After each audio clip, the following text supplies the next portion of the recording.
থেকে সকলকে স্বাগত জানাচ্ছি। আবার একটা রেসিপি আপনাদের মাঝখানে শেয়ার করতে চলেছি, সেটা হচ্ছে কক মুরগির ঝোল। তাহলে চলুন দেখে নেওয়া যাক আজকের রেসিপি। এখানে কিন্তু আমি প্রায় 2 কিলো ওজনের একটা কক মুরগি নিয়েছি, আর সেটা কিন্তু এই যে গলা কেটে আমি নিয়ে এসেছি দোকান থেকে। এখন ভালোভাবে গরম জল দিয়ে ছাড়িয়ে নেব, তারপরে কীভাবে এই মাংসটা রান্না করব সেটা আপনাদের মাঝখানে শেয়ার করব। মুরগিটা কিন্তু ভালোভাবে গরম জলে আমি ছাড়িয়ে ধুয়ে পরিষ্কার করে নিয়েছি। এখন আমি এটা টুকরো করে নেব।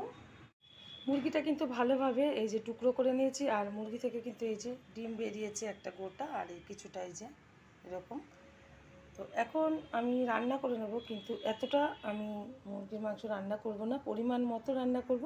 তাহলে চলুন কীভাবে রান্না করছি প্রথম থেকে শেষ পর্যন্ত ভিডিওটা দেখতে থাকুন। মাংসটা রান্না করার জন্য ওভেনে কড়াই বসিয়ে তাতে দিয়ে দিয়েছি কিছুটা সাদা তেল। তেলটা গরম হয়ে গেছে, তেলের মধ্যে দিয়ে দিচ্ছি খুব সামান্য পরিমাণে একটু হলুদ গুঁড়ো। মাংসে যে আলুটা দেবো সেটা আমি প্রথমে ভালো করে ভেজে নেব, আর ভালো করে খোসা ছাড়িয়ে ধুয়ে পরিষ্কার করে নিয়েছি। একটু আলুটা লাল লাল করে ভেজে তুলে নেব একটা পাত্রে। এখানে কিন্তু কোনো লবণ ব্যবহার করব না আলুটা ভাজার সময়।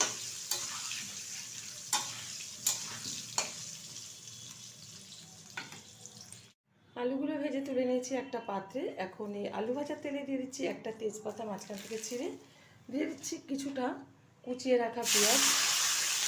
হালকা একটু কিন্তু আমি শিলনোড়ায় থেতো করে নিয়েছি, বাটি নেই। একটু ভালোভাবে ভেজে নেব পেঁয়াজটা। হালকা করে থেতো নেওয়ার ফলে ঝোলটা একটু গাঢ় হবে, সেই কারণে শিলনোড়া দিয়ে আমি একটু থেতো করে নিয়েছি। আপনারা কুচিও শুধু ভেজে ব্যবহার করতে পারেন। 3 চামচ মতো হলুদ গুঁড়ো দিয়ে দিলাম।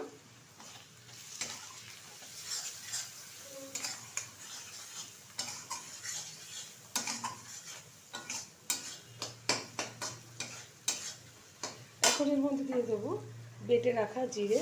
আমি গোটা জিরেটা শিলনোড়ায় বেটে নিয়েছি।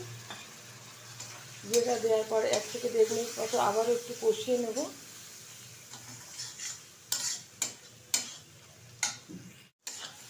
এখন এর মধ্যে দিয়ে দেবো খুব সামান্য পরিমাণে একটু টক দই।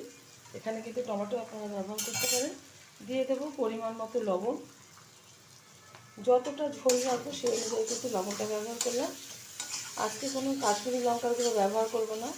আমি শিলনোড়ায় যে বেটে নিয়েছি লাল লঙ্কাটা, কাঁচা লঙ্কাই লাল হয়ে গেছে, সেটা বেটে নিয়েছি, আর সেটাতেই আমি আজকে রান্না করব। এখানে বেটে নিয়েছি আদা, রসুন আর কাঁচা লঙ্কা, পাকা কাঁচা লঙ্কা। এটা দেওয়ার পর আবারও বেশ কিছুক্ষণ কষিয়ে নেব। মশলা থেকে তেল ছাড়া শুরু হয়ে গেছে, মশলাটা ঠিকঠাক কষানো হয়ে গেছে।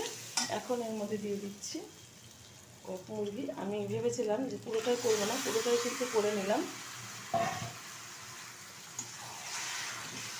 এখন ভালোভাবে আমি কষিয়ে নেব মাংসটা মশলার সাথে। আমার এই রেসিপি যদি আপনাদের ভালো লেগে থাকে, আপনারা অবশ্যই আমার চ্যানেলটিকে সাবস্ক্রাইব করবেন, লাইক করবেন, শেয়ার করবেন। আর ঠিক এরকমভাবে আবার আলু দিয়ে কক মুরগির ঝোল খেয়ে দেখবেন। আশা করি ভীষণ ভীষণ ভালো লাগবে।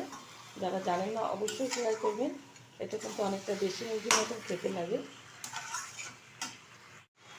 মাংসটা কিন্তু বেশ কিছুক্ষণ কষিয়ে নিয়েছি, আর মাংসটা অনেকটাই সিদ্ধ হয়ে কমে গেছে।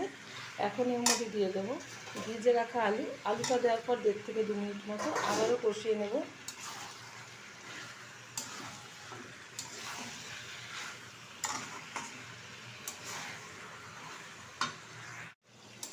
ভালোভাবে কিন্তু মাংসটা আমি কষিয়ে নিয়েছি, আর খুব সুন্দরভাবে কিন্তু কষানো হয়ে গেছে মাংসটা।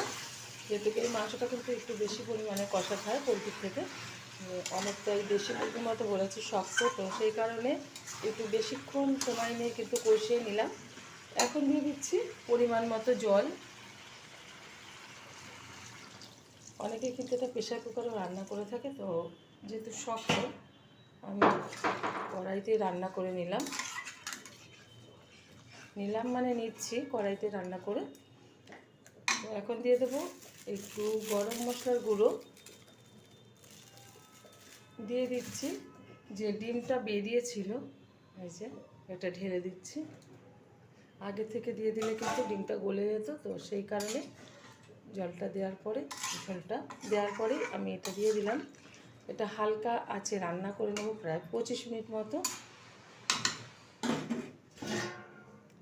ঢেকে দিচ্ছি, ঢাকনাটা তুলে দিচ্ছি।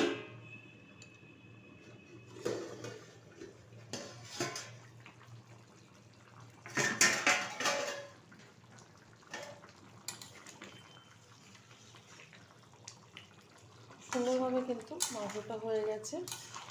এখন আমি এরকম ঝোলঝোলি নামিয়ে রাখবো। আপনারা যদি একটু ঘন করতে চান ঘন করে নিতে পারেন একটু ফুটিয়ে। এখন আমি গরম ভাতের সাথে এটা সার্ভ করবো আমার পরিবারকে। দেখা হবে পরের ভিডিওতে নতুন কোনো রেসিপি নিয়ে। ধন্যবাদ।